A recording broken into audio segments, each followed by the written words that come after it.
we got IDF'd while we were on this beach.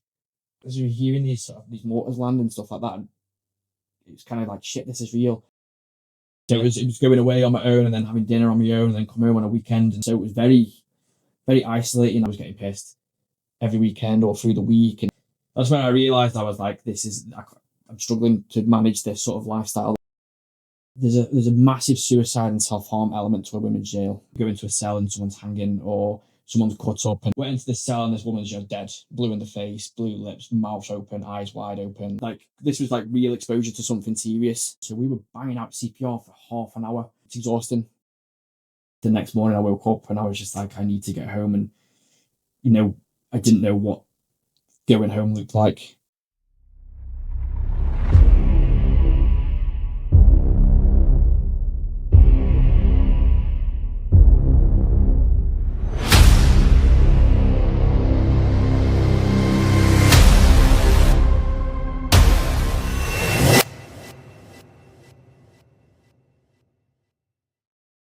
So today with me, I've got Connor Postles, and he runs Squared Away Breakfast Club down in Stoke.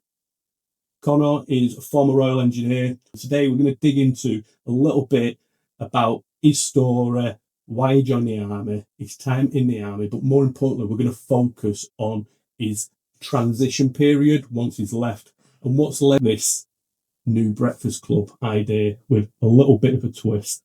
We did the Breakfast Club this morning, and it's good to see people there chatting, getting amongst each other, and just being in that environment where they can discuss issues. But we're going to get to that later on. So before we do that, just introduce yourself to everyone, let everyone know sort of your background, where you grew up, that sort of stuff. Yeah, so I'm Connor from Stoke. It's in the army, the engineers with Brad. 8 years regular, and then since then nearly 4 years reserve. Just recently transferred and got back in.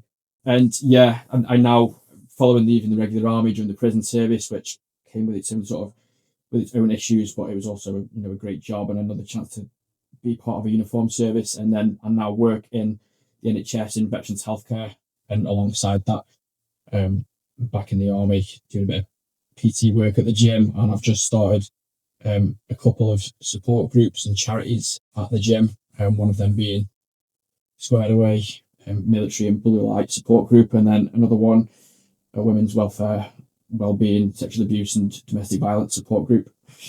And yeah, that's it really, just staying really busy and seeing how much these groups progress. It's great. Yeah, it's great work that you've been doing recently. I've seen it online, obviously growing. And this version of you that I see now is massively different to the Pos I knew in the army. But tell me a little bit about sort of you grew up in Stoke and around Stoke, childhood.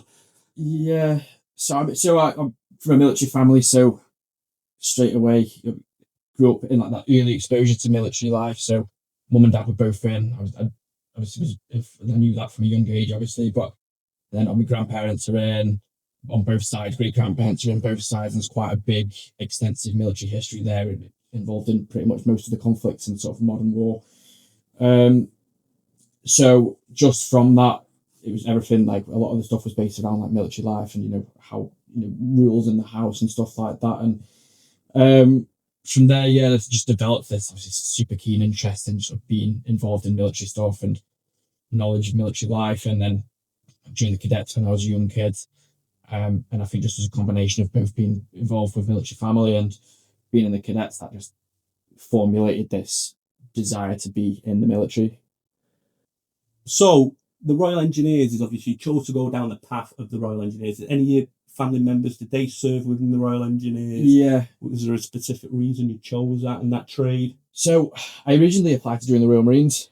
My dad was a booty. And that was what I wanted to do. I wanted to join the Marines. And obviously, when I was 17, 18, I was shorter and lighter than I was now. Obviously, I'm tiny now. But I went through my medical and I failed the medical because I was 10 kilos too light. And they basically said, like, this wouldn't be medically appropriate for you to join the Royal Marines and give it a few years. And for me, that wasn't, really an option. I knew that there wasn't another option for me. And at a young age, I was like, right, I've got to get in. So my great granddad was in the engineers. Obviously, served in the Second World War as a combat engineer. Went through the Africa campaign, then through to Italy.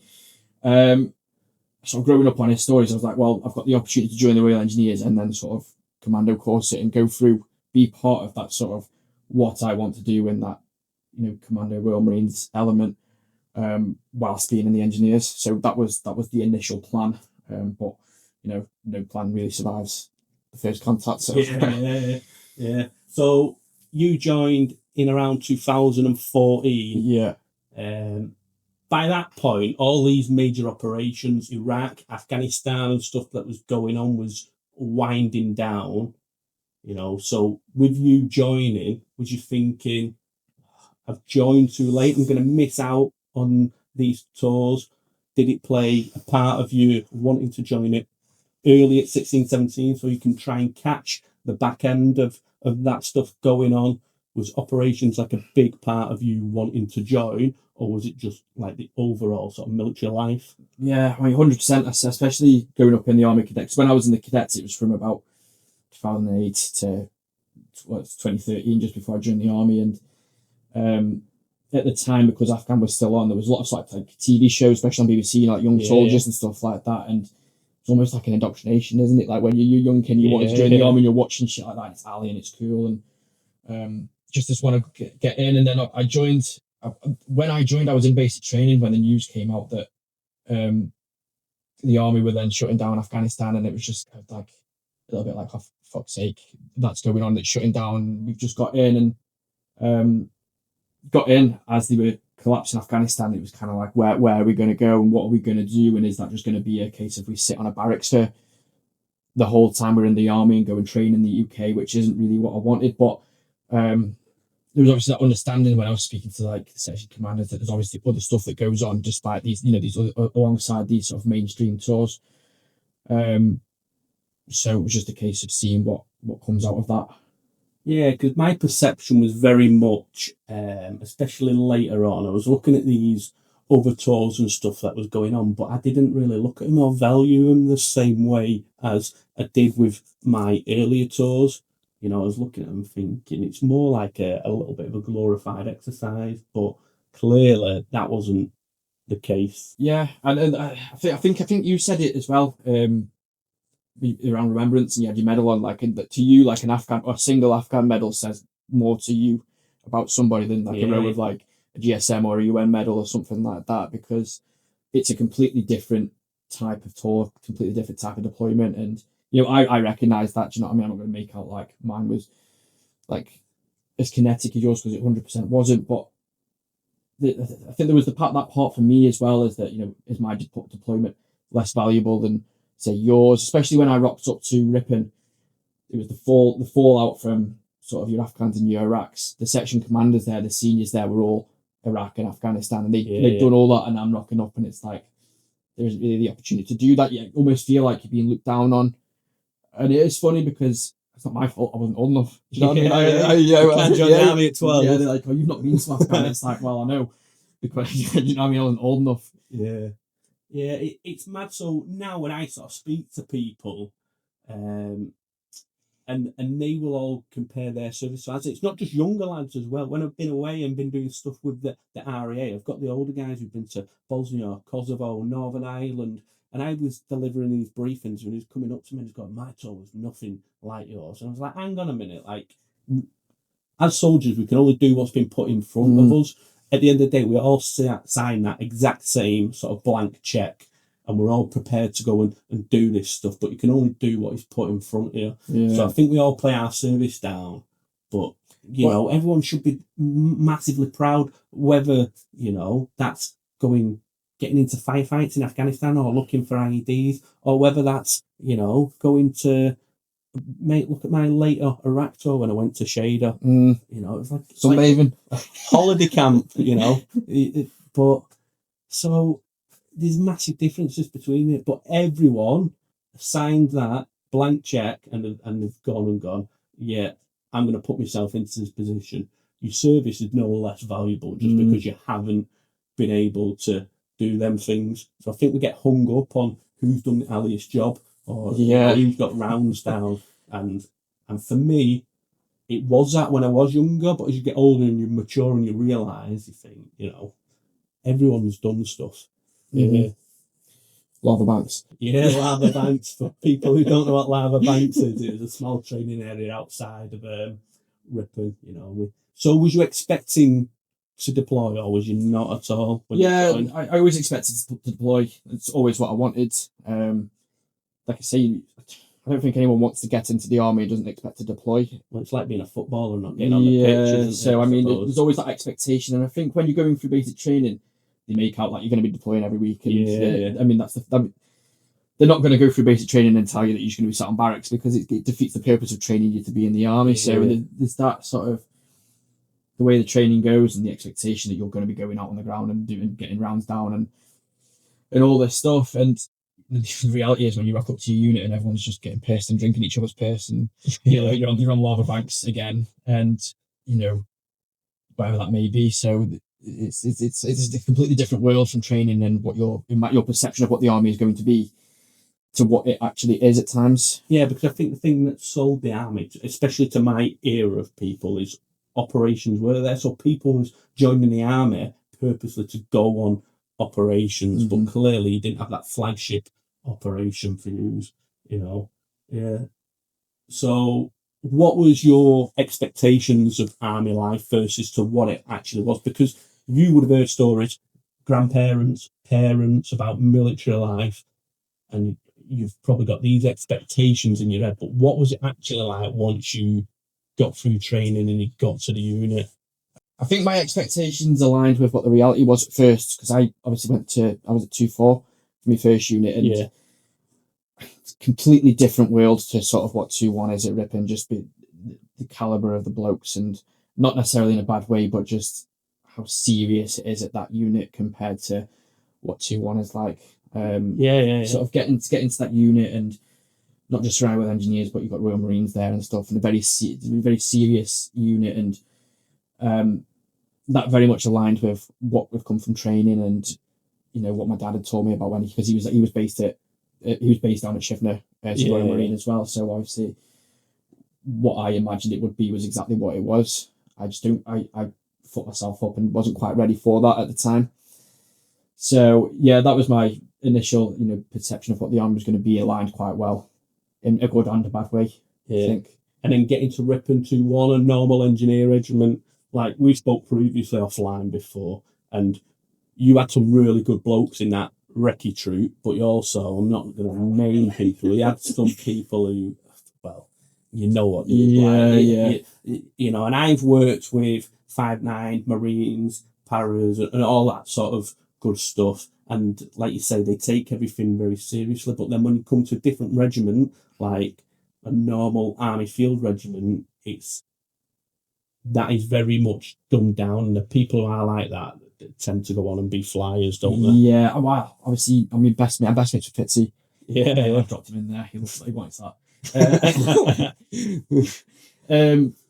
But yeah, obviously, I'm best mates with Fitzy, and when I first met him, he was a full screw at 2-1, but he'd just come from 2-3, and I remember when I first met him, I thought, I'm not going to like him. He's a bell end, because he was very much in that sort of 9 squadron mentality. But obviously because of that, he's obviously flew through his career and quality bloke. But the fact that we're best mates now, after me saying 8, 9, 10 years ago, he's a fucking twat, I'm not going to be mates with him. It kind of says a lot about blokes' mindsets when they're at certain places. And I loved being at 2-4.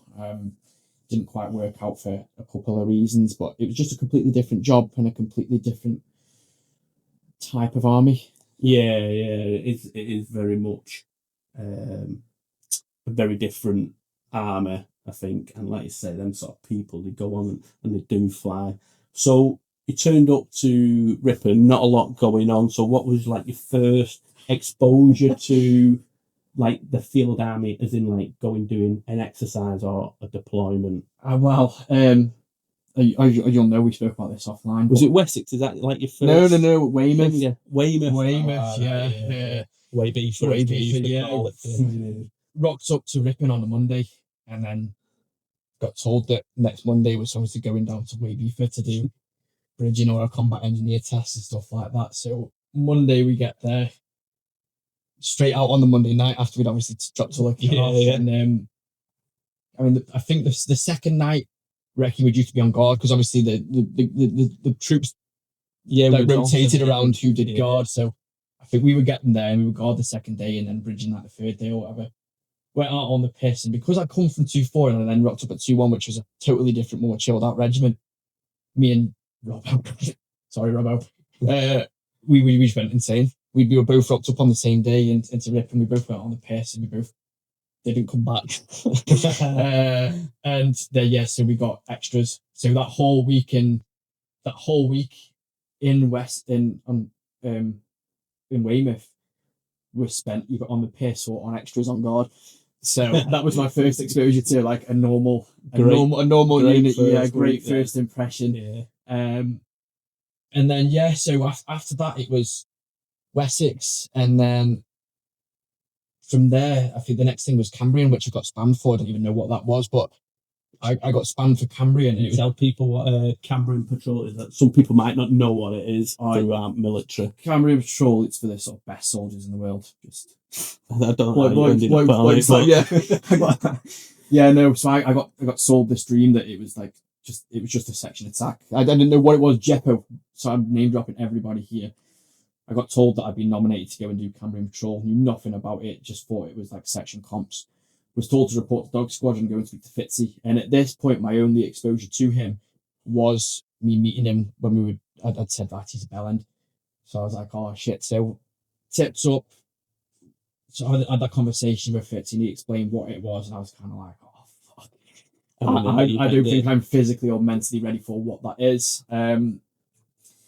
Did the training through the weeks, end up being really good mates with him. And the group of lads that we did it with were still really good mates now. But did Cambrian, 48-hour sort of intense infantry patrol, just hitting like different sort of standards. So like, IED and med standards and, search and, just infantry skills throughout the whole week, the couple of days. And it's really intense and really hardcore, but it was really decent. Really enjoyed it. And I think what that did is that set me in a good standard within the squadron. The chance to do proper actual soldier stuff as well as being stuck in the regiment, and the people who go and do these like exercises and stuff, when they come back to the regiment after doing it, they're sort of held in a higher regard to people. So it was a good chance for you to get a leg up, I suppose. That was the sort of stepping stone into what turned into a really good few years in terms of my career, my physical and mental health and everything. So I went on to the training. I wasn't probably as fit as like people like Fitzy, but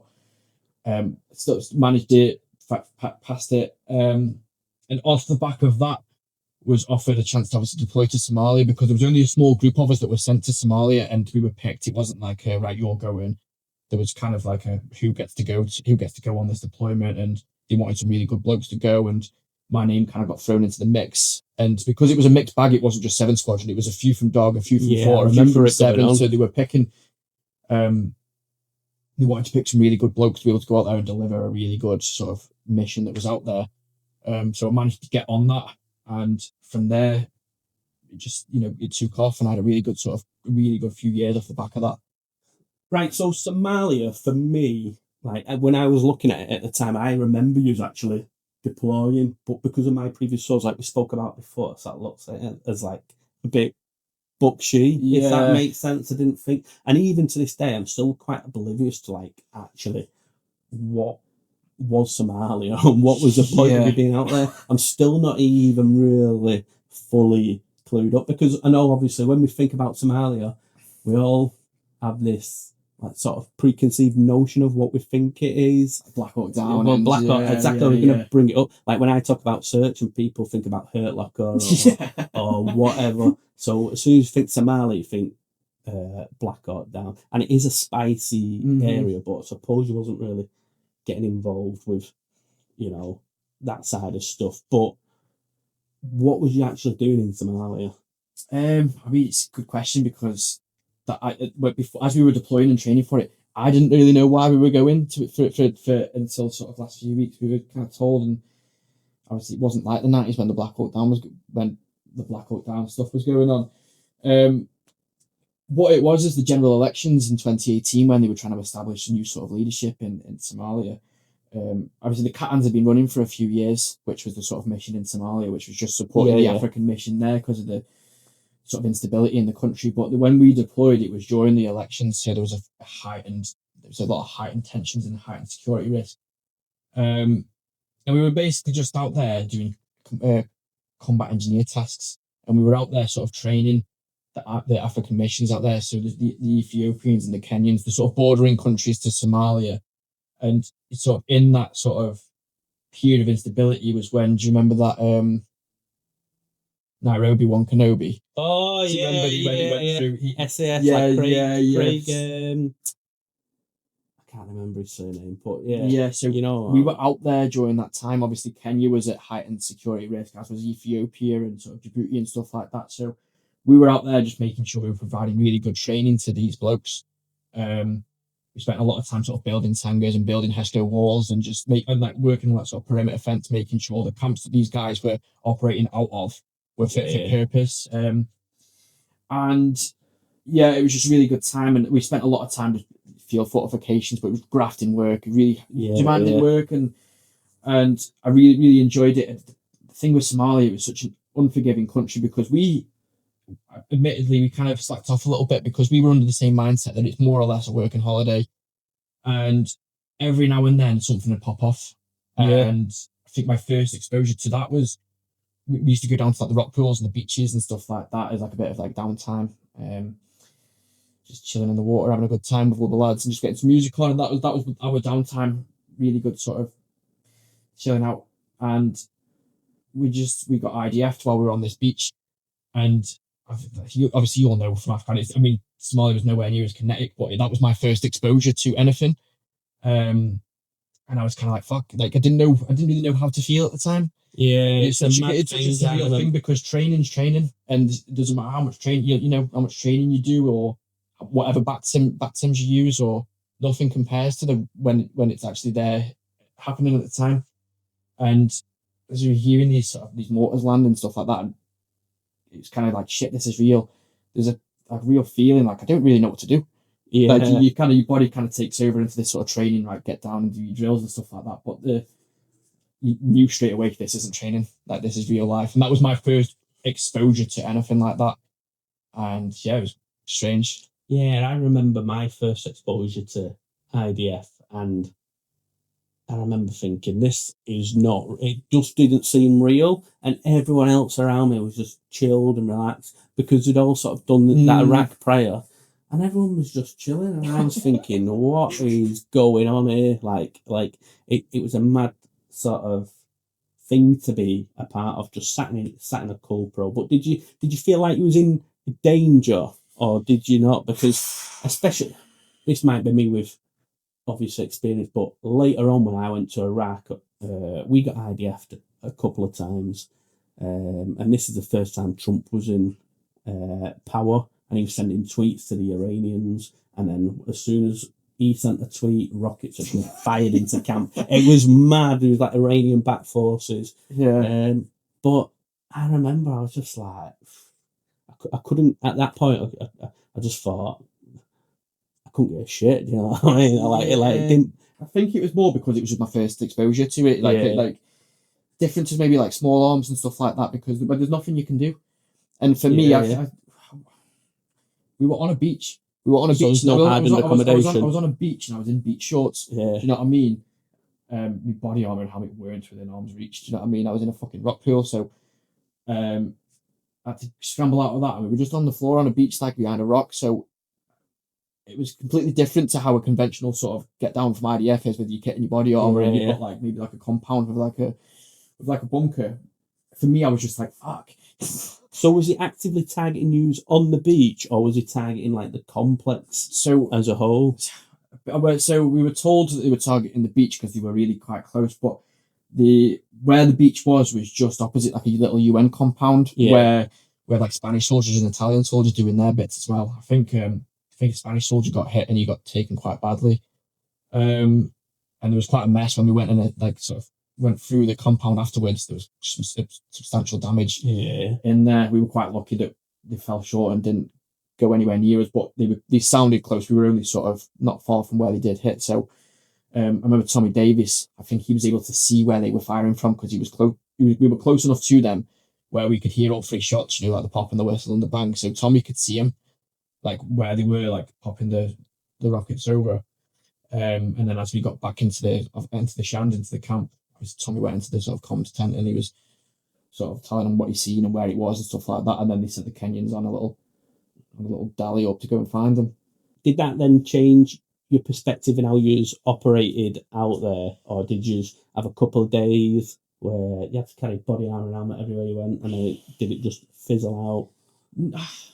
I think I started to take it more serious after that. I mean, like you say, we were in sort of like a green zone in where our sort of compound was. We had the international airport.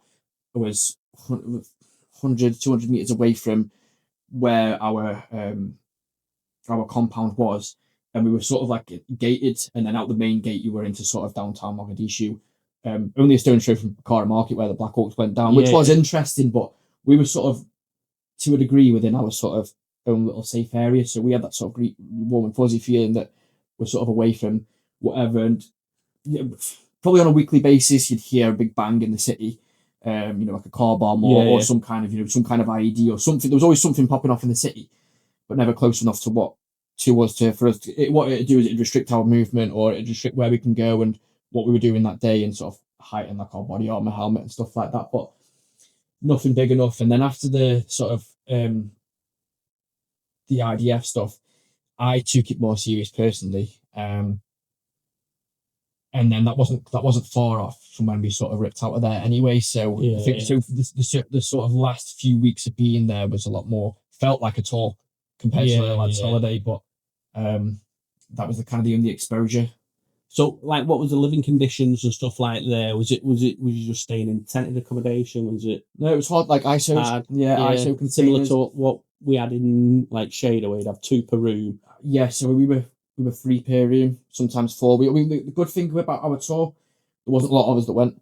There must have been about 30 of us, and that was mixed bag. So we were the host unit at 2-1, but there was 13 of us from the engineers there. Then there was like 4 medics, couple of REME. The OC was artillery. He wasn't our OC. We were the hosting unit, but the OC that came there was artillery.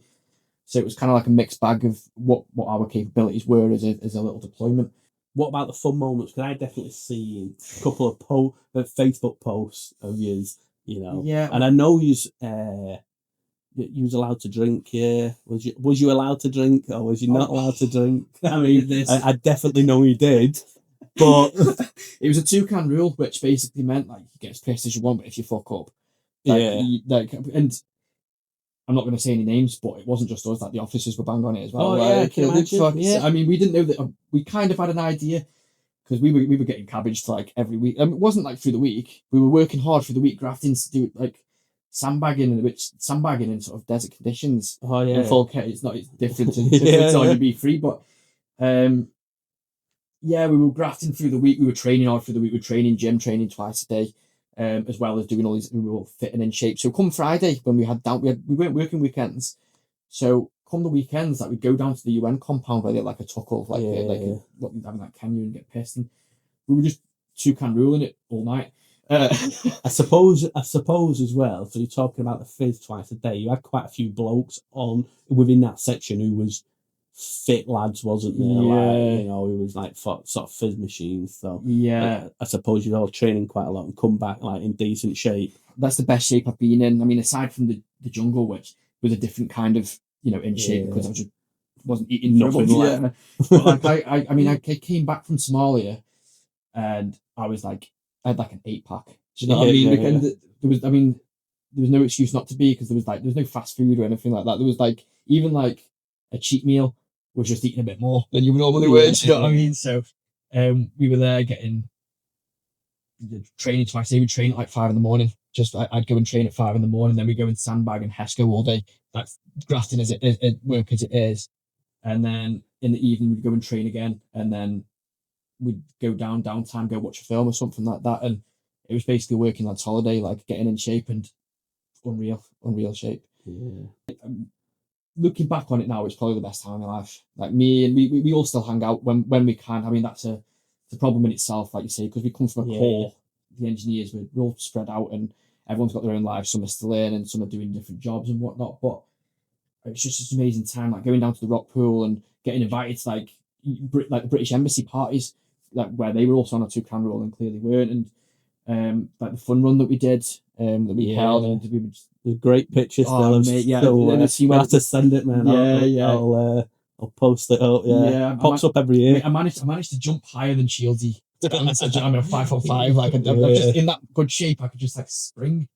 But yeah, it was just such a almost like a pendulum of a tour, because there'd be some days where we're banging out like fun runs and getting pissed, and then there was some days where we're getting IDF'd and there's car bombs going off and we're like body armor helmet, and it was just such a different two tours in one, in a sense. Like, do you know what I mean? So contrast. Yeah, and between day to day. Yeah, and because we were often like shipped over to different like areas of Somalia, so our home base was Mogadishu, but then they'd send like, right, we need a couple of you to go to an outpost in Kismayo, which wasn't in the green zone. It was just some fob, basically in some area of Somalia, and basically what we were doing was we were building their fobs up.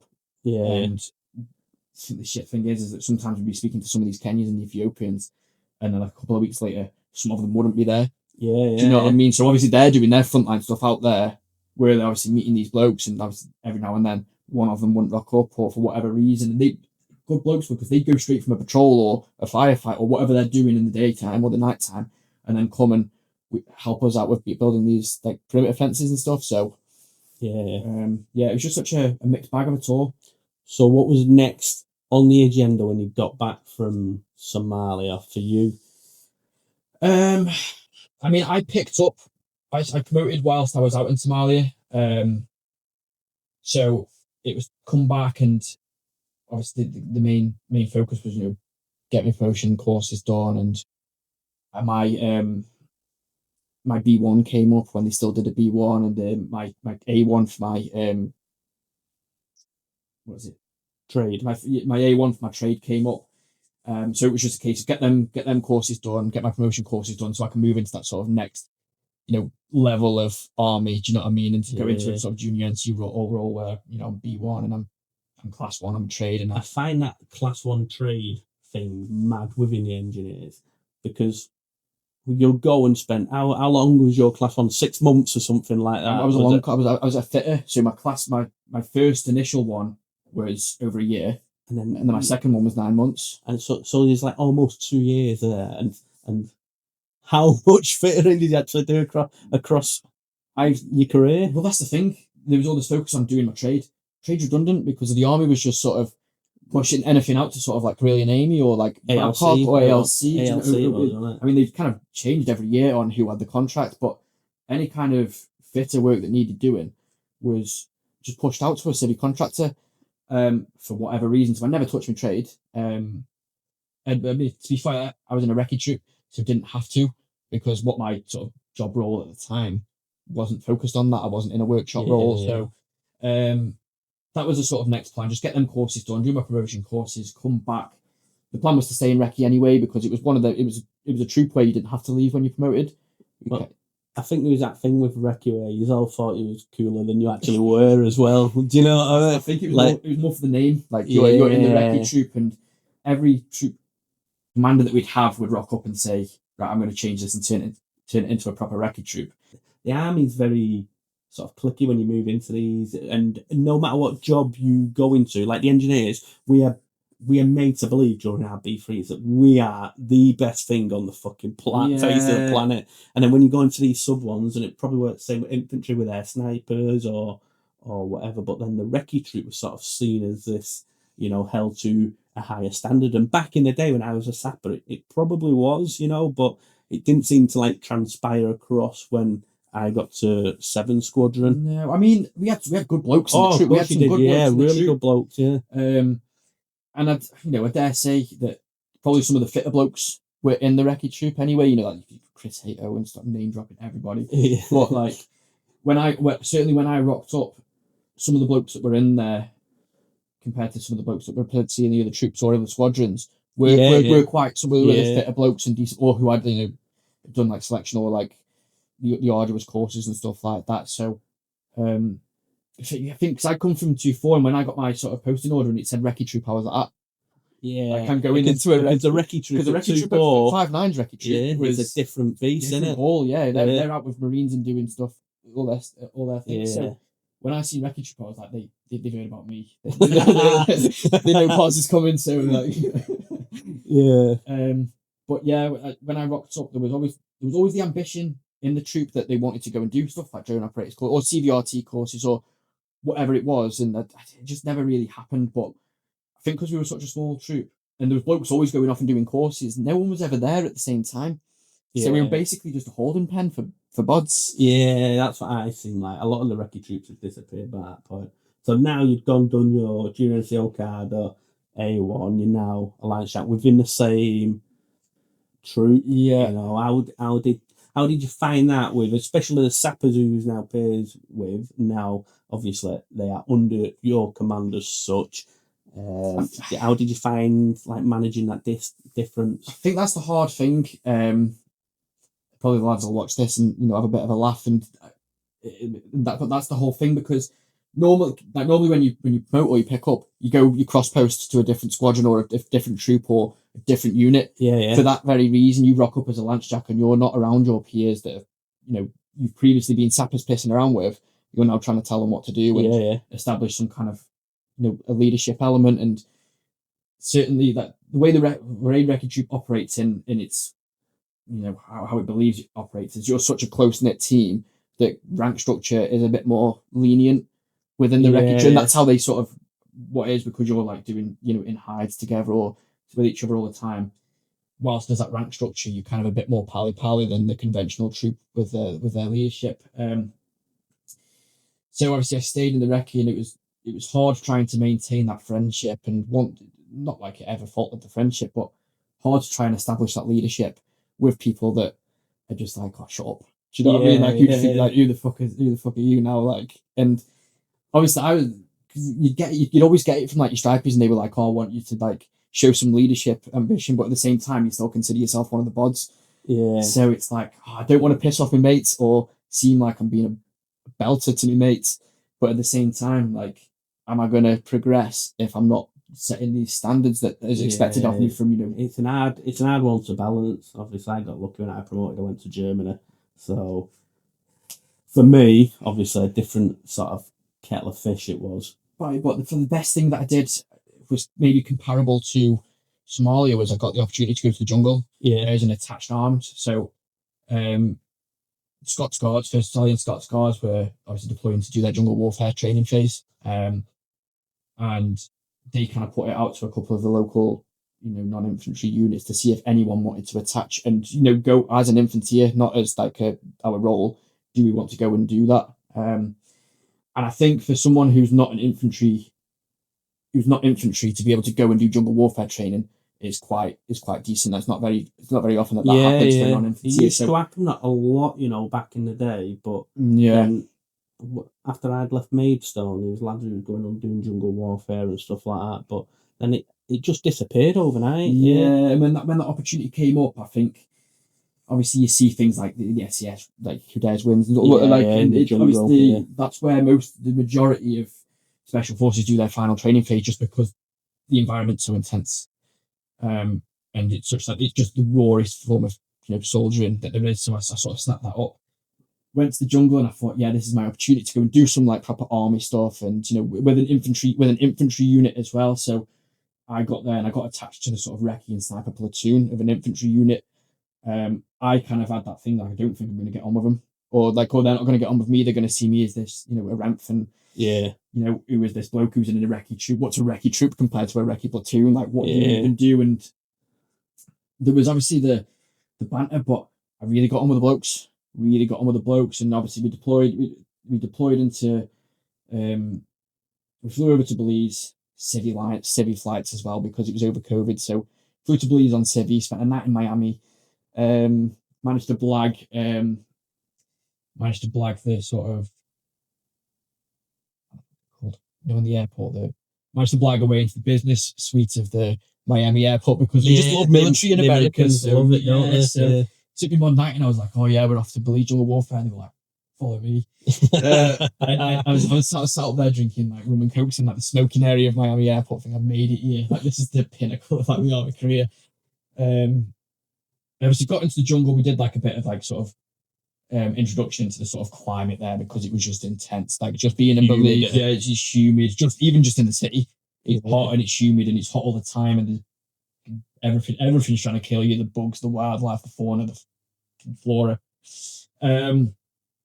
Deployed out and yeah, just really gelled well with the lads. And it was just rawest form of soldiering, like heavy kit, but sleeping outside. And it was a month long. So no proper washing, no proper food. Doing like learning how to do a section attack as like an infantry would. And then we were doing sort of like live firing through the jungle. And it was just something that I'd only experienced. Like obviously we go through basic training, you do it, but not quite to the same degree as infantry basic training. Did you find the level of like actual soldiering was massively different? Honest, yeah. I mean, the quality blokes, and especially because I was put in the recce in sniper platoon, they're the sort of the top blokes within. Like it's slightly different to how ours worked, obviously, but they were the top blokes. They had to do like, selection into that platoon, and they were just top blokes, really. And honestly, I really got on with them. And afterwards, I was offered a chance to transfer straight from engineers to the Scots Guards into their recce and sniper platoon. They said afterwards, they were like, "There's a space for you if you want it." And I did. I said, "Yeah, I'll do it." And I don't know why, I got something into my head after the training finished. I think because it was so intense, and everyone afterwards was maybe a little bit fretted because they'd been in the field for a month. Came back to the UK, and there was that idea in my mind anyway that I'd wanted to get out because things were changing in the army, and I think that idea just took hold a bit more than the idea of getting. And I very much regret not taking them up on that opportunity, but that I wouldn't do it again. But that was like proper soldiering for me, and that was like, I mean, it wasn't an operational tour or anything, but just the idea of being like so like it just felt like like platoon, like just being in the jungle and operating like that and doing so well there. So you had them thoughts of leaving. You come back from the jungle. I mean, the jungle kind of got me keen again, and like we were saying offline, is that throughout my career, there's just been these peaks and troughs where I've been keen and not keen, and really keen and then not keen, and throughout that time I did like Cambrian RE games and then deployed on tour and then come back in my promotion courses, and I was just so keen, and I was mentally and physically fit, and the desire to be in the army, and it seemed like there was stuff going on. I never wanted to get out of the army. I promoted, I'd got an early Luke, I'd selected full screw and stuff like that, all these things, and then obviously COVID struck and there was like nothing was happening. Then came back, and then the jungle, and came back, and then nothing was happening, and in the engineers of the army at the time, and that just kind of the idea of getting out and going and doing a civvy job alongside the reserves took hold more than the idea of staying in, because nothing was keeping me in. Yeah, and do you think that was because of like the lack of inactivity of tours, or? Yeah, I mean, like we were saying, is getting for a reason. You get in and you want to do stuff, and it got to a point where I'd go home for a weekend.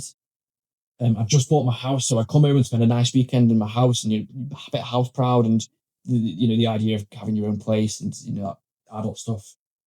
And then I'd rock up to recce on a Monday, and like, what we doing with the lads, or what are the lads doing O group, and it was very much the same. Like, right, go and do some training on lava banks. We'll go and do this. We'll go and do that. Jack up some training. Go and do your mats.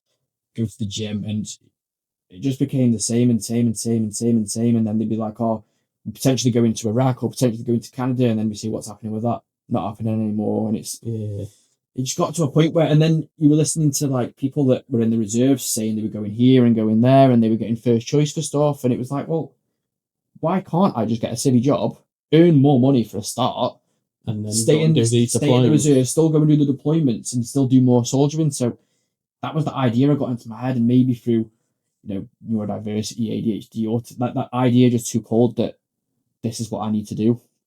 So now you signed off by this point, and you had a plan. What was sort of your plan to go into and do? Yeah, so I mean, signing off was a massive mistake anyway. I'll probably go into that in a minute, but I'd signed off, and then immediately, I obviously made like a job site account and put my qualifications on there, which I'd never touched. And within a couple of weeks, I was contacted by an engineering company in Stoke that works with sort of water pumps for like the water industry, Severn Trent Water, London Water, whatever around the country. And they said there's an opportunity to go and be a service engineer on these water pumps, traveling the country, obviously servicing these pumps. And so I went and had an interview and did really well in the interview. They offered me the job straight away after the interview. Said, "Do you like this? We want you to have the job. Do you want to take it?" I said, "Yeah, okay." So I went back to 2-1 on the Monday and said, "Listen, I've been offered this job. They've asked if I can start straight away. I found an army careers, they're not an army career centre. I found an army reserve unit close to mine that are happy for me to transfer into. Everything seems to be aligned. Civvy job, army reserve job. Can I do it?" And they were like, "Yeah." So I wrote a letter to the CO and just said, "Listen, I've been offered this job. This is my plan. I want to go join the reserves. This is the unit. This is what they do. This is where, what the plan is." And then he wrote a letter back saying, "Yeah, more than happy to do early release." So I took no advantage of the, the transition, help that was out there. I just got out, and I think it was just such a mistake at the time. Not at the time. At the time, I thought it was, it was going to work, but basically, yeah, I signed off, and within a couple of weeks, I was then out the army. So like Friday was my last day in the army, and Monday I started my civvy job. Yeah. It was just a different world. Yeah, one of the things I've been banging on about recently, probably seeing it, I've been talking about like people transitioning out the army. So I think the army are very good transitioning people in a sense of the CTP, going getting qualifications, making sure you're ready to go into like a job on that regards, qualification from, there's all these courses you can go and do, and you've got a year. No one's going to do it for you. You've got to go and do it yourself because only you knows what you want to do. But I think where we massively fall short in the military is, especially for someone like me or like you, I joined at 16, you joined at 17. I've never been a civvy. Yeah. I don't know what it's like to actually be a civvy and have a real job. And there's nothing sort of within that ecosystem. You've just got people who have spent their whole life in the army telling you what it's going to be like when you get out of the army. Yeah. You haven't got that. So that's something that massively needs improvement. And this is something I've got a little bit of thing I'm going to be working on hopefully soon to do that. But so how did you find that transition process? Not with the qualifications, but more with being set up to understand what civilian life is, I didn't. Like I didn't know what I was going into. Like I thought, because I bought my house, and because of COVID, I'd spent a good few months at home anyway. So I thought because I bought my house, then COVID had happened, and then they sent us all home. So I'd spent 6 months at home anyway. And I thought, yeah, it's a class. Do you know what I mean? Like I could do this. Like whatever. So that it was kind of like a full start, really. And then I got out, and straight away I knew I'd messed up, and maybe through a bit of pride, maybe a bit of embarrassment as well. I thought maybe I should probably get back in, but I didn't. Went into a job which it was a decent job, but just I didn't get on. I got on with the lads, but there's just something missing. And I'd gone from sort of living full time in Wreckage Troop lines around the lads. We'd on an evening, we spend all day with each other, and on an evening, everyone's doors would be open in the corridor, and we were subconsciously doing like brew clubs in the evening anyway. Like if I was like, we wouldn't even have to speak to each other sometimes. Sometimes I'd just go next door to Sob's room, we'd just sit and watch each other play Xbox or something, or go and piss around with the new sappers or something. There's always something to do in the lines, or like David have his dog, and we could just literally go and speak to each other. And I think I got home, and obviously different on leaving on a weekend because I'm going back to it. And I think the first day here, the realization is that shit, like my work colleagues at my civvy job are work colleagues. They're not my friend. Like I'm friends with them, but they're not here. It's not the same thing. So what I say to people, you can get very close to replicating that sort of military environment, but you cannot match it no matter what you do, I don't think. No.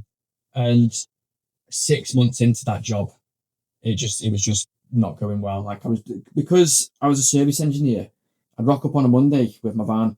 They'd give me the tools for all my different jobs across the country, and I'd go service a pump, stay in a hotel overnight, come home. So I was still away from home just as much, but on my own. Do you know what I mean? So it was going away on my own and then having dinner on my own and then come home on a weekend. And I was having a couple of, I wouldn't say problems with my city mates. We were just kind of at different points in our lives at the time.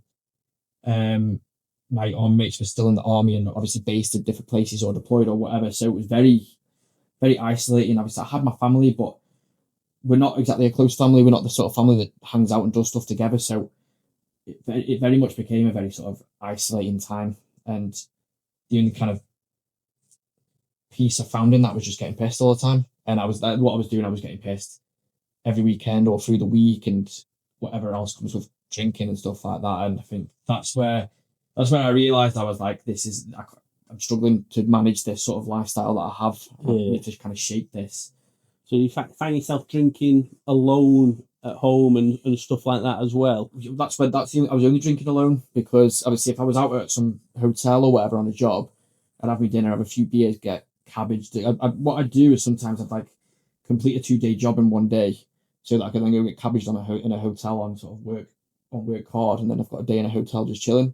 And you know, on paper that sounds class. Do you know what I mean? Like just chilling and like, because we go in some good nice places like North East Scotland and whatever. So I get the opportunity to go and do stuff, but then on a weekend I was just at home, just getting pissed on my own, and just getting every time it was more and more. Is there something that sort of happened where you realised, fuck, I've got like a bit of an issue here?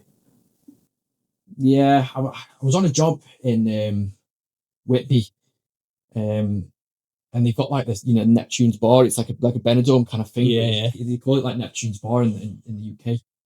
And we went there, and I remember going into a pub and just getting pissed, but I don't know whatever reason, but I ended up just getting more drunk than I've ever been in my life. I don't know what it was. I think I was just smashed. You know, it was in the summer, and I'd been sweating all day, and I'd not eaten, and I'd gone straight to this bar, and I was just straight on the rums, and it was like a Friday, and whatever, and I vaguely remember being paralytic, and I don't know why, if it was maybe spiked or something, but I remember just being paralytic and it really scaring me because for the next day, I mean, I get really anxious when I'm hungover anyway, and like overly depressed when I'm hungover. I think like a lot of us do, but it just that hit me when I was just like, yeah, this is getting a bit too much now. And from there, I was like, I kind of need to look at doing something which is going to get a grip on me a little bit. Yeah, because obviously my memories of you as all sort of being, we wasn't the same troop, but clearly we had quite a bit of I'd say a decent relationship together, especially. But that was based around drinking. I'd say our friendship, wasn't it? Really. But the thing is, it's different because I was getting pissed on my Todd around people I didn't know. And in the army, I know we get into some states where you're around each other, you look after each other, like, and you're on camp, especially if you're on camp, like you get pissed, and I mean you might mess with each other a bit, but like a bit, but like you're safe, like someone's gonna look after you, right? They might take some pictures of you and fuck around with you, but you're safe to a degree. And because I got that pissed out of the army and didn't have that, and I think that's what it was when I was like, I can't do this because I'm not with the same people that would potentially look after each other. So that was kind of my moment where I went back in. That's enough. A couple of the things that I sort of bang on about is finding like a tribe and a purpose. And it sounds like obviously you had none of that. And for me, as like when I see people transitioning now, I say these are the two things you need to find. And a lot of people, when they get out of the army, they don't want nothing to do with it. And I completely get that, but majority of people, they end up coming back to it in sort of some form or another later on. But obviously for you didn't really have that. So how did you find that sort of purpose and that tribe again? You changed jobs? Yeah. So when I had that moment of I need to sort of sort my shit out, I was like, I think it's my job. I think because I'm so isolated and because a lot of this job is focused around going away and coming out. And the problem was that job, I got paid too much. because I had all this disposable income where I could just go, Yeah. let's just get messy. But I was like, I need to sort it out and maybe look at getting into another uniform service, and the prison service were recruiting because they always are. My dad was obviously a prison officer after he was in the Marines, so I was very aware of the prison service and how good it is and how cool the job is at times, and applied to join the prison service and passed all the initial stuff, and very, very quickly within the prison service I realised that was good. At times in the prison service it was comparable to the army in terms of how much I enjoyed that job. As you miss as a prison officer. Well, obviously I see it that my partner, she's a prison officer, and when I'll go pick her up from work sometimes, you've seen coming out and they're all having like that sort of like intense banter that we would each other. That's the fucking mate. Some of the stories she tells me, honestly, they all are. It's mad, but obviously that aside, yeah, there just seems to be like a similar type of bond there before. So did that sort of like help you heal and give you a bit of sense of purpose again? That was what I needed, because it's a different job to the army, but it's similar in a lot of ways.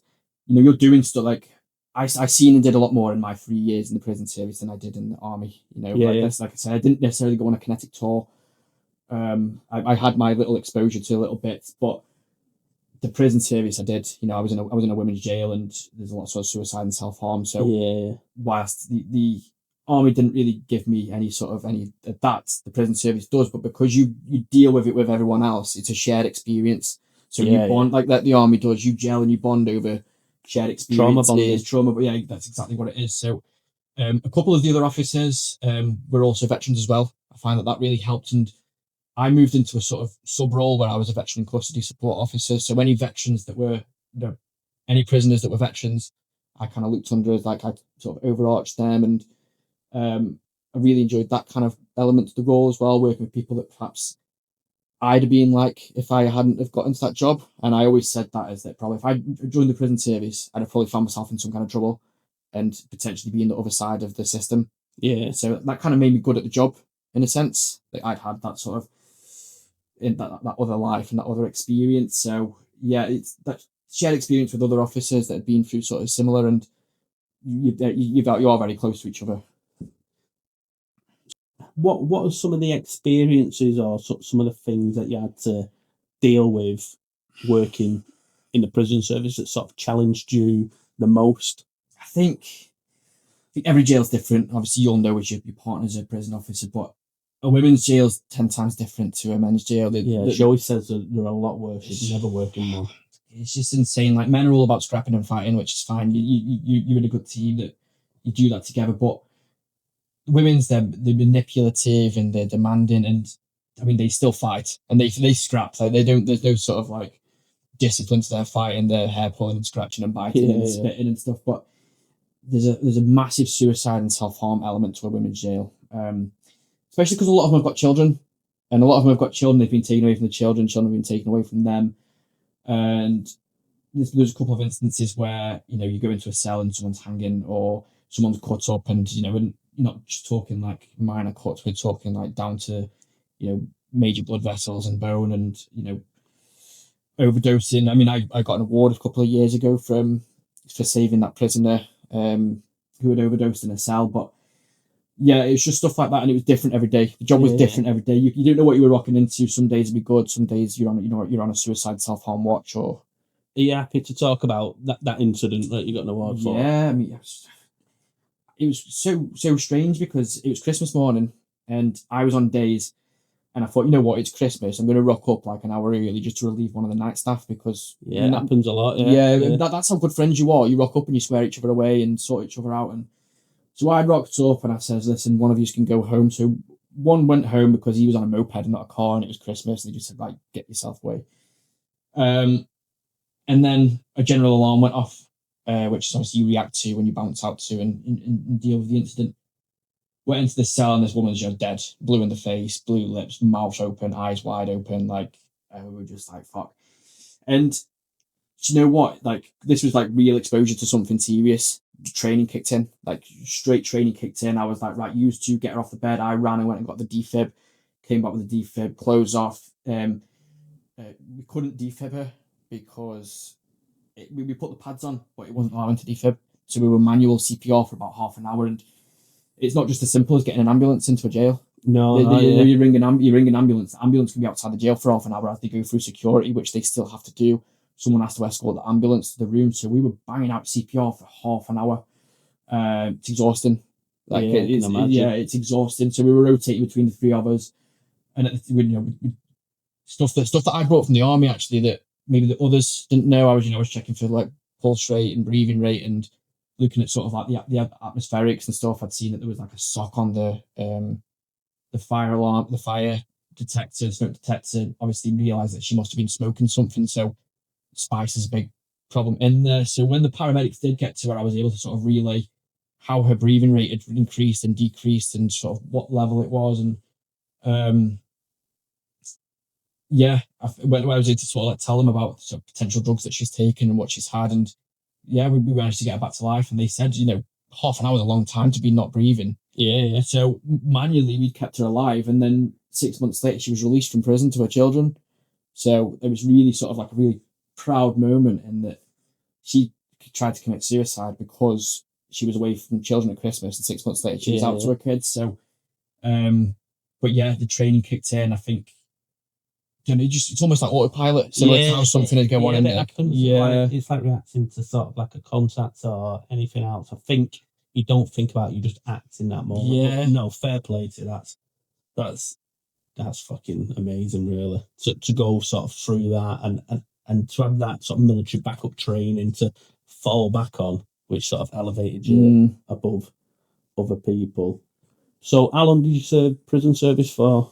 3 years. Well, just shy of 3 years. Probably the plan to stay in, but like I say, no plan lasts, and had a couple of sort of health issues and stuff like that, which cut that short, and which was unfortunate, and that caused a couple of issues, in the past year or so. But the plan was to stay in because I loved that job, and I loved it probably in a similar sense to the army. It was different, but I really enjoyed it, and I was doing well, and I was looking at promoting and going up. And yeah, do you think it was the exposure to like the traumatic stuff that was going on, or when I got out? Why you left?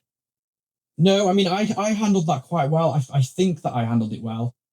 Whilst I was in the prison service, I had a bit of a mental breakdown. I think I put on like social media and stuff because I was very open about it, because I wanted to sort of be proactive about it so that I could share my experience with other people in the hopes that maybe someone going through the same would be able to kind of do what I did. But around about sort of July in 2024, I just had a lot going on, and I don't think I'd fully handled my transition out of the army, as we'd spoke about. I'd not quite got over the stuff that had happened leading to sort of joining the prison service, and at the time I was just under a lot of stress, like so much like stress. There was stuff going on with the house, and then the car, family stuff with my friends, nothing that wasn't manageable.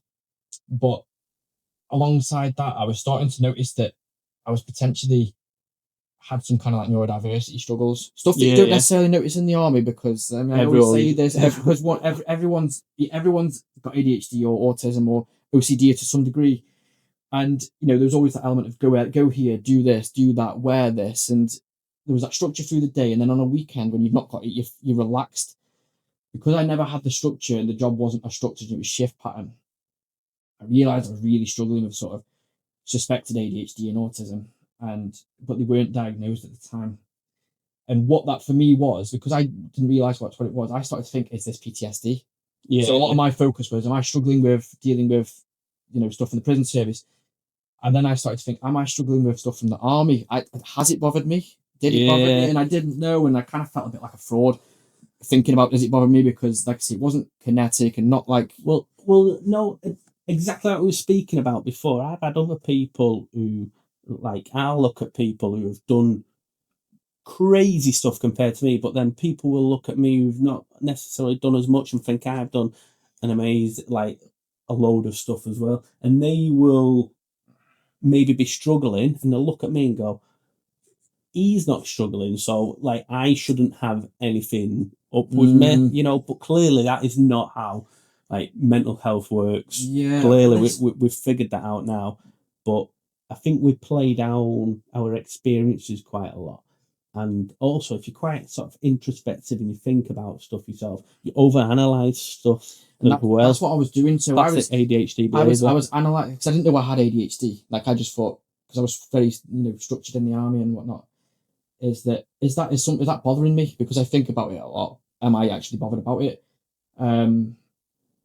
So, but I think between worrying about that and stresses at home and work, it's an intense job. It's an intense job. You don't really get much downtime. Like even though you've got rest days, your rest days are then doing like dishes and your home stuff. And because I live on my own, like a lot of that's managing like the home life and stuff. So didn't really get a lot of downtime. You work every other weekend, so it just a lot of things just sort of were bubbling over, and then I was struggling to get out of it. I'm struggling with my transition from the army.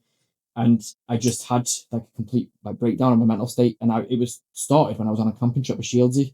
Yeah. And I'd work and give me some time off because they noticed I was struggling. They'd sent me for private testing for my ADHD and autism, and I passed them. Flying colours. They were just like, "Why have you never spoke to anyone before?" And I was like, "I didn't know, big lad." And they were like, "Well, tick." Yeah.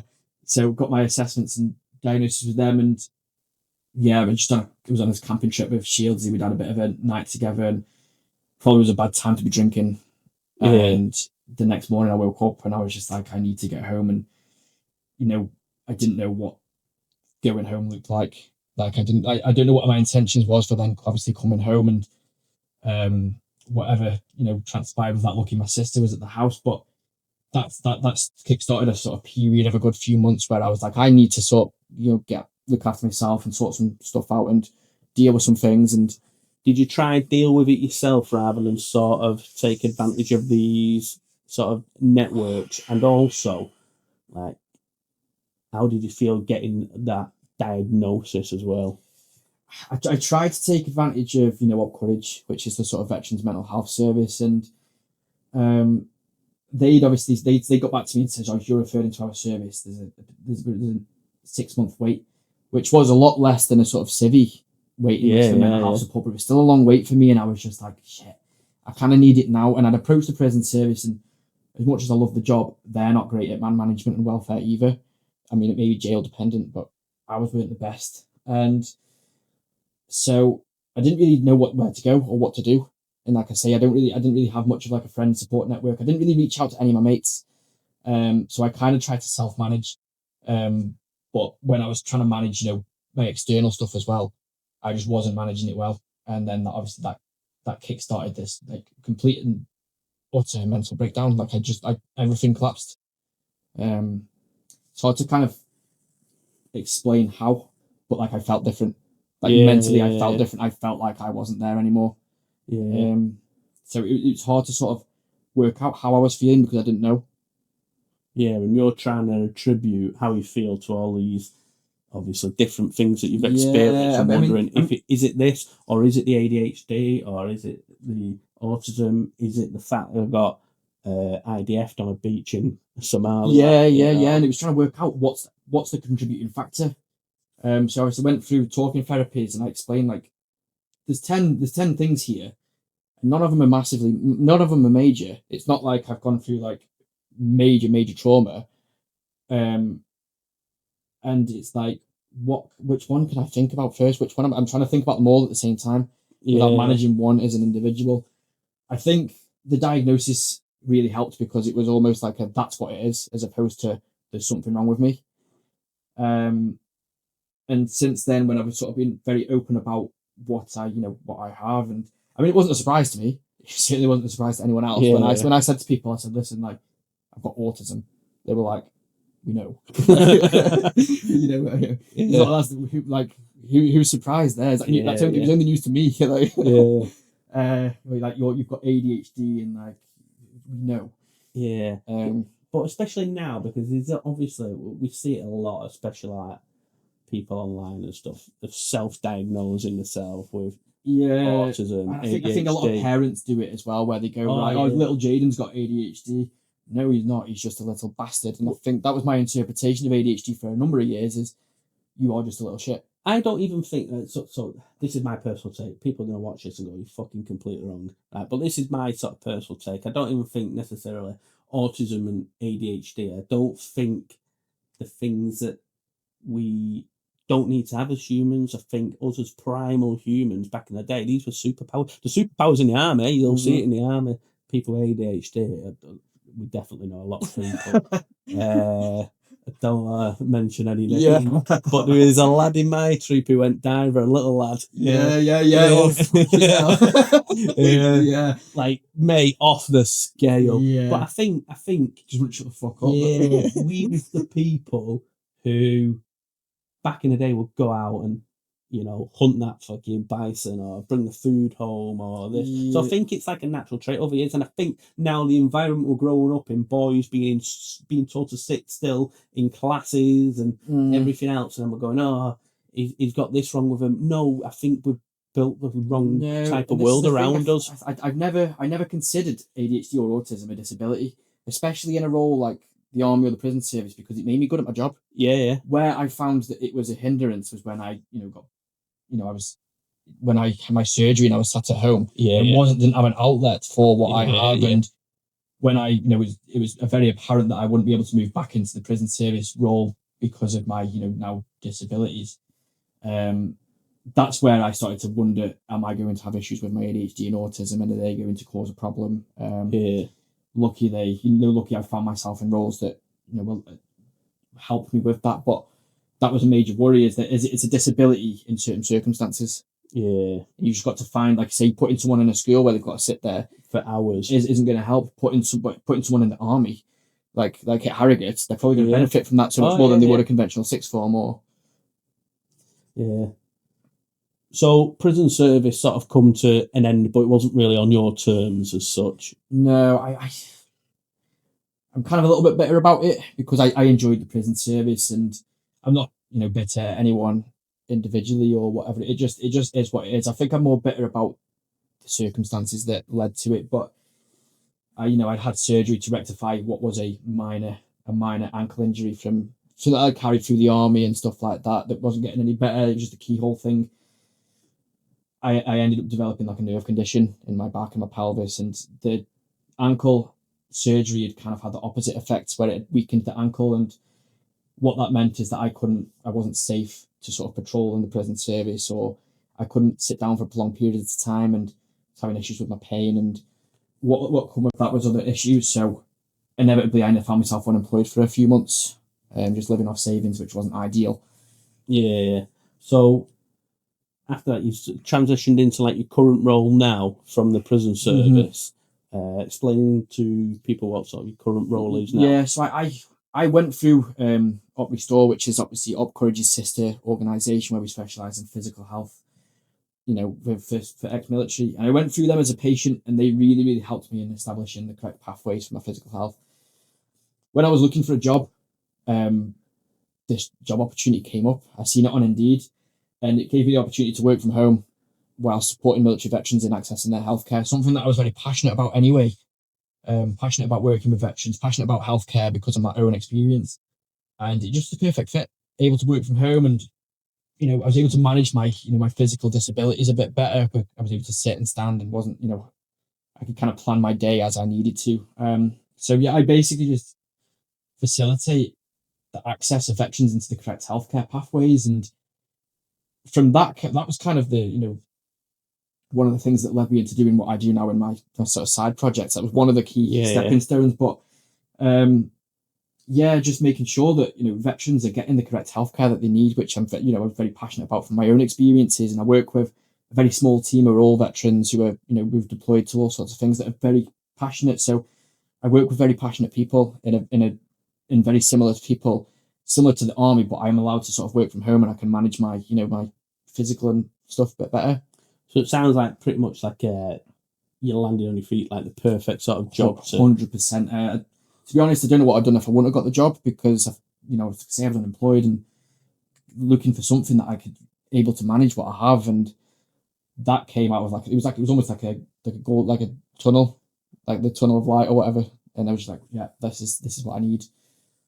So where did the idea of running the breakfast club from, and also explain how it's different to most other sort of breakfast clubs that you see knocking about.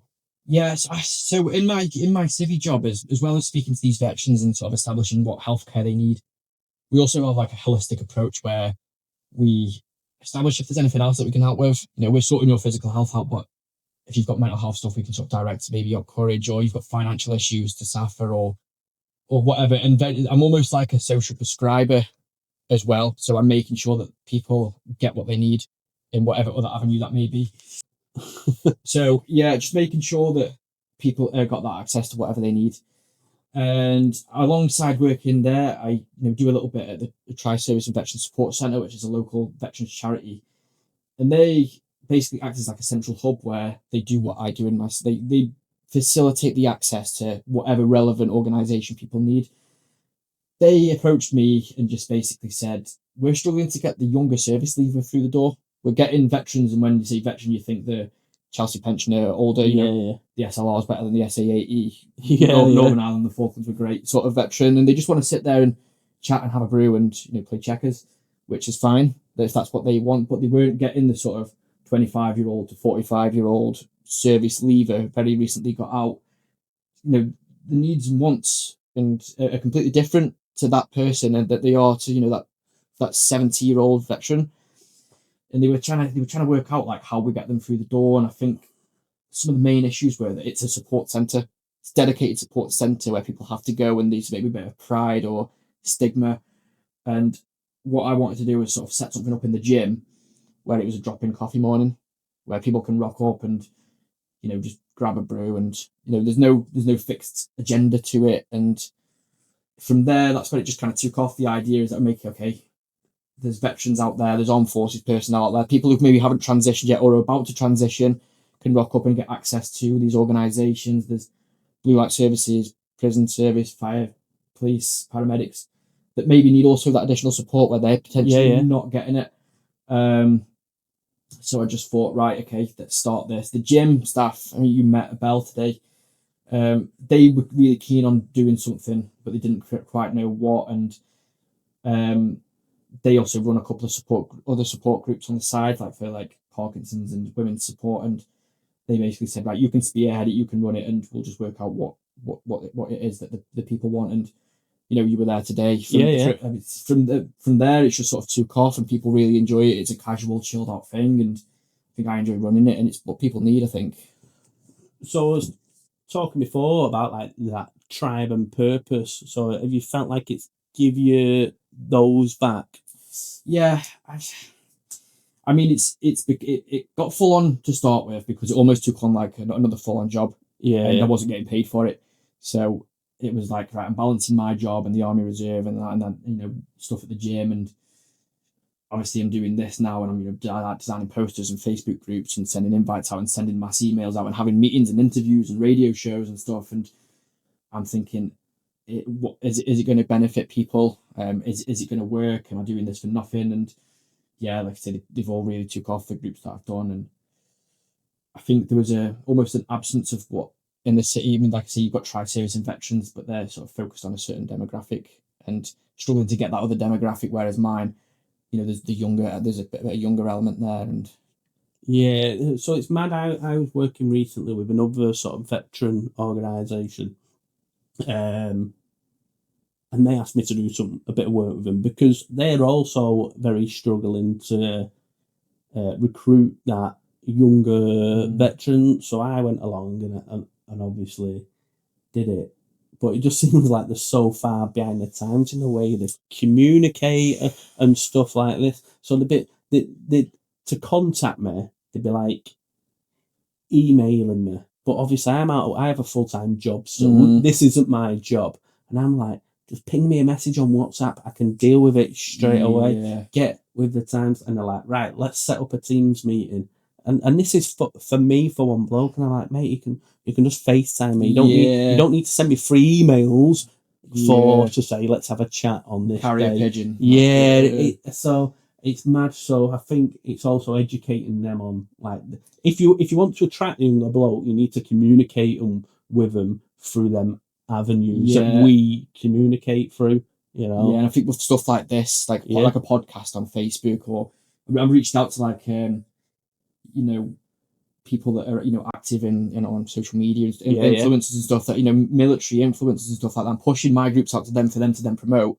It's going to reach that younger veteran more than, you know, something in the paper would. Yeah, of course. And that's kind of what I put my spin on. But obviously, I work in partnership with that charity now, so we're very much like, they will, if there's younger people there that feel the benefit more from me, likewise, and the young lad that was there today that I'd sent to the charity, and you know, vice versa, we kind of just bounce between each other, and, you know, what the need is of that individual. Yeah, because there's very different people I saw today. I know it wasn't a massive group like you say you always have. It's Father's Day, so clearly a lot of lads wouldn't be there. But there was a massive difference in the type of people who was there. On one day, you had the old bloke, 80-year-old, you know, you had the younger guy you was dealing with, you know, and sort of bringing them together. But is that a thing you put military personnel or serving personnel, as it is in your case, with all the blue light stuff, into an environment and they gel quickly? Because you don't need to introduce people. Like, you just they're listening to your conversation, they go, "Oh, I went here, I did this." So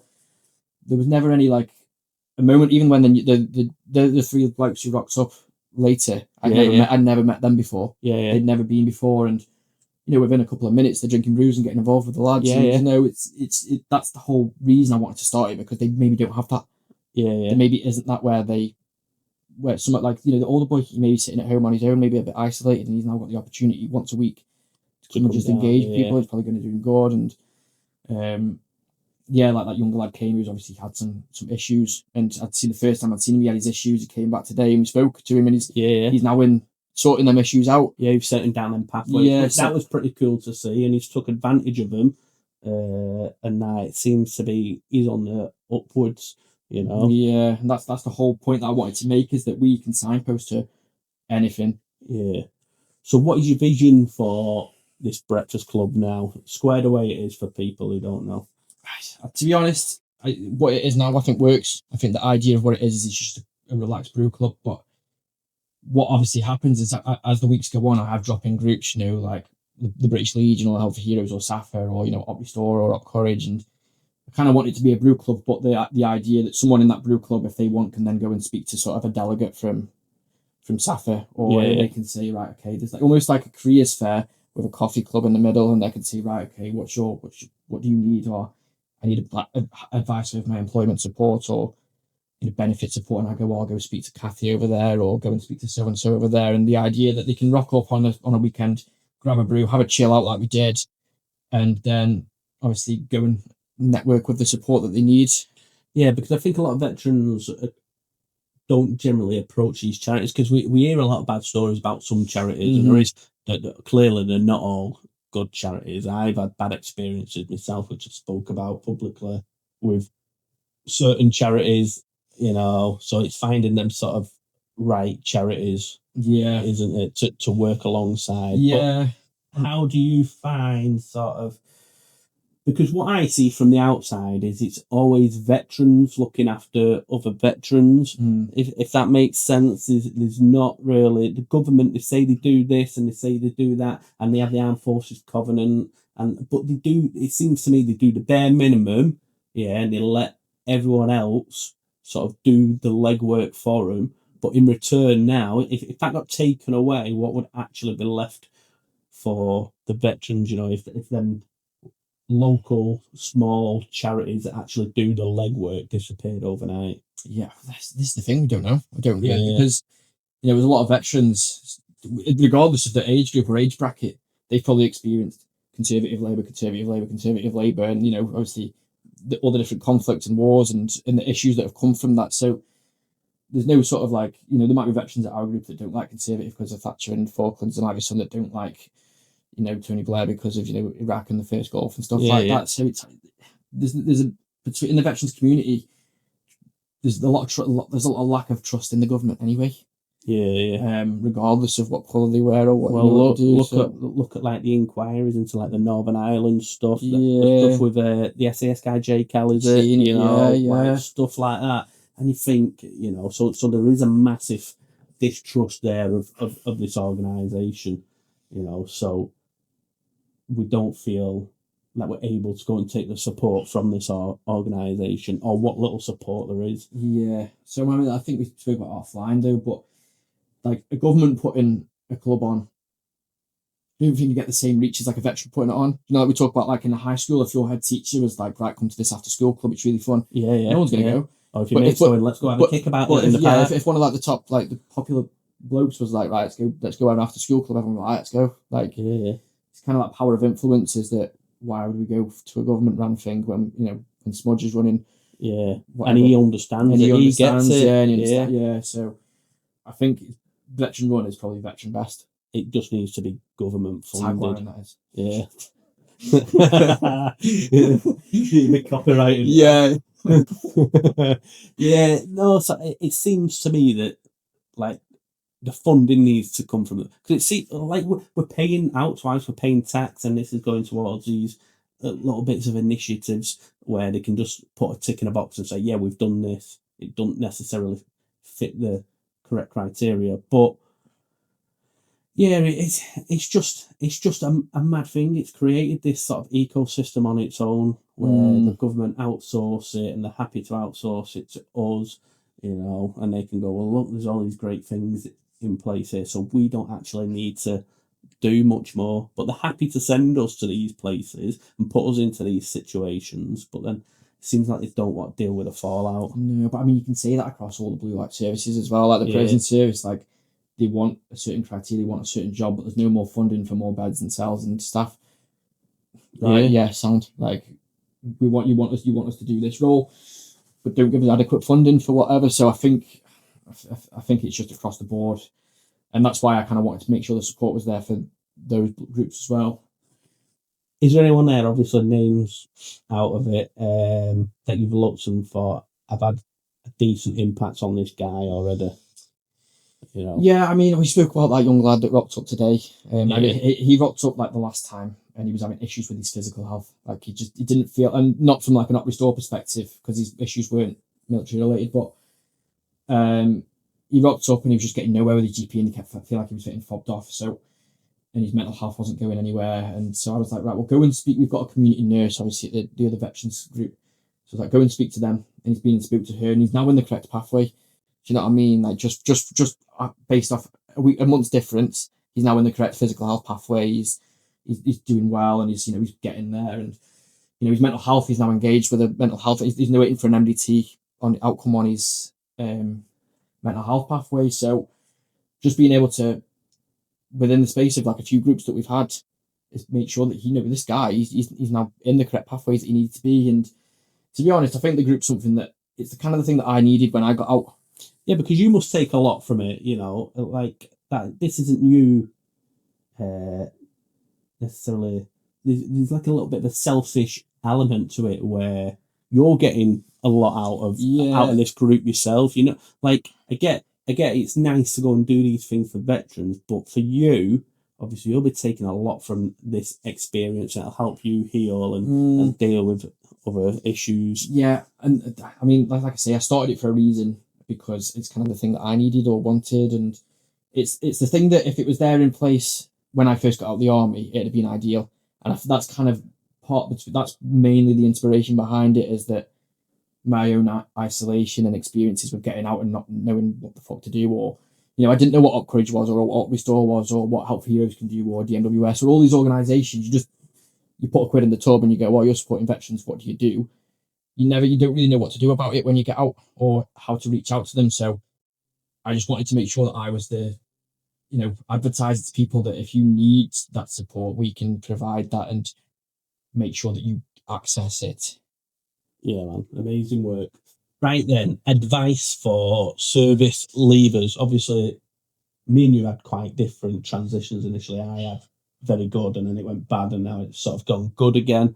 But obviously, yours started on a bit of a low point, and then you've built up since there. So what sort of advice would you give to someone leaving the military? I think just a bit of patience, because in the army, everything's like, do it now, everything's always happening. Everything's always moving forward. Do you know what I mean? If you've got something like a tour or something, there's always something like leading up to it, or think you don't realise how much time you've got in life. Yeah, the army's like, you join at 17 and you work till you in the army, your full service, and it's a very short amount of time. And what you don't realise is that our life outside the army is a lot longer than that. Yeah, You've potentially got like 60, 70 years, but what you don't have to do is have everything together when you first get out. Like I got out and I was like, shit, I've not got this sorted or this sorted or this sorted, but that's kind of all right. Do you know what I mean? I think like, oh, I need to get this sorted or this needs to happen at this time. And there's like time limits to everything and there isn't.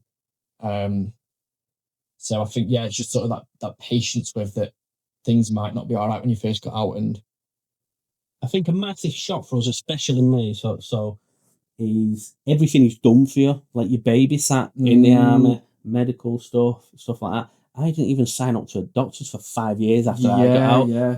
And that's because I got out just before COVID, and I went to sign up a couple of times. Like, oh, you have to come back once COVID settled down. Fuck, we know how long that sort of ended up being a thing for.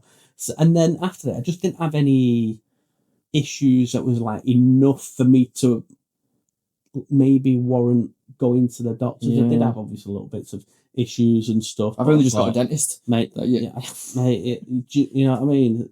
5 years, mate, without a doctor, and I went, and obviously I had a bad injury while I was in the army. It broke my back, and my back went, and I was so bad I had to have a week off work.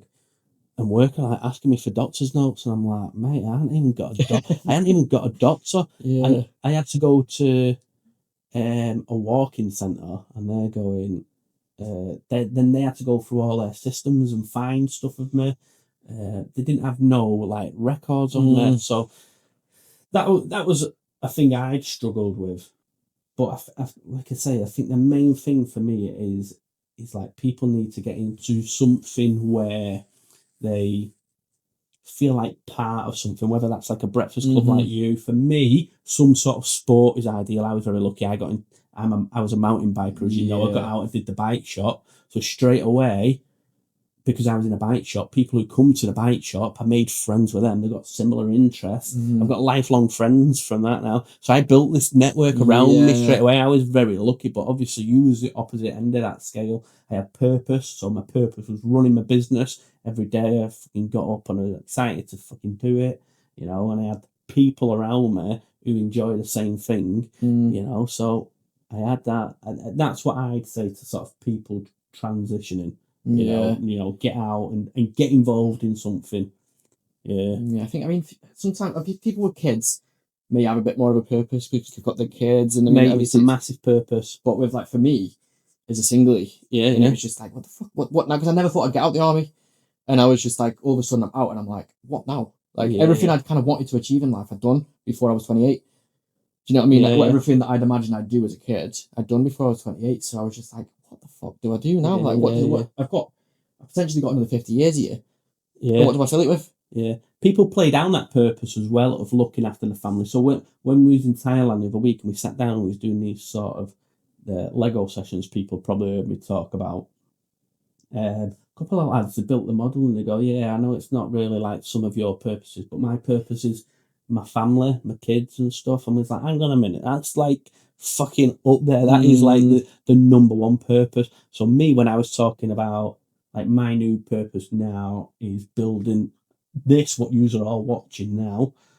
Like I say that's number one, but in reality, my number one is always my kids. That is always my first purpose. But obviously, if you haven't got that, that's hard. But I do think, as well as your family and your kids and stuff, you do need to have like a more personal sort of purpose. And usually with that, when you find that purpose, usually that tribe comes along with it. Well, that was like at the gym. They asked me to do like a boot camp session or like a military session, and obviously that was almost like I do my job. I mean, I love my civvy job now, but like my social stuff was going and doing what I do now in the sort of gym. So that's the purpose that I've got, and that's my social element, and it works for me.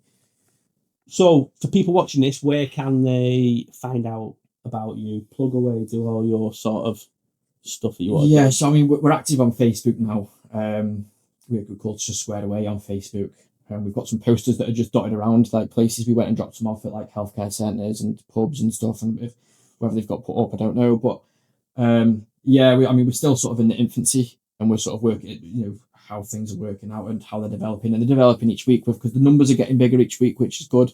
That word of mouth's getting out. And I think, just anyone in the sort of Stoke and Staffordshire area, or we've had, like yourself, you just come down from, from your place, and Fitzy's been, and we had my mate of mine who came from Merseyside last time as well, and it's so we're getting people from neighbouring counties, and so if you feel like you need the support, or you don't know how to sort of work out what pathway you need or what support you need, that's what we do.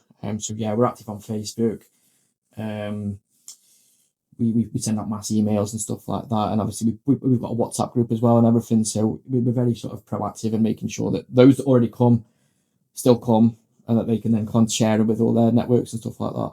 Cheers, thank you for the chat. It's been absolutely amazing catching up, because we've not seen each other for 6 years. I think we worked out. Your leaving do. Yeah, my leaving do, which I didn't remember until you started explaining it. Yeah. But so it's been great to catch up, and clearly I wish you sort of all the success with everything that's going on with Squared Away, and I have no doubt that it'll be successful and become bigger than sort of what it is now. And I'll definitely be back at some point to sit down and have a chat with the lads, So we're looking forward to it. So cheers, mate. That's how we fucking see it.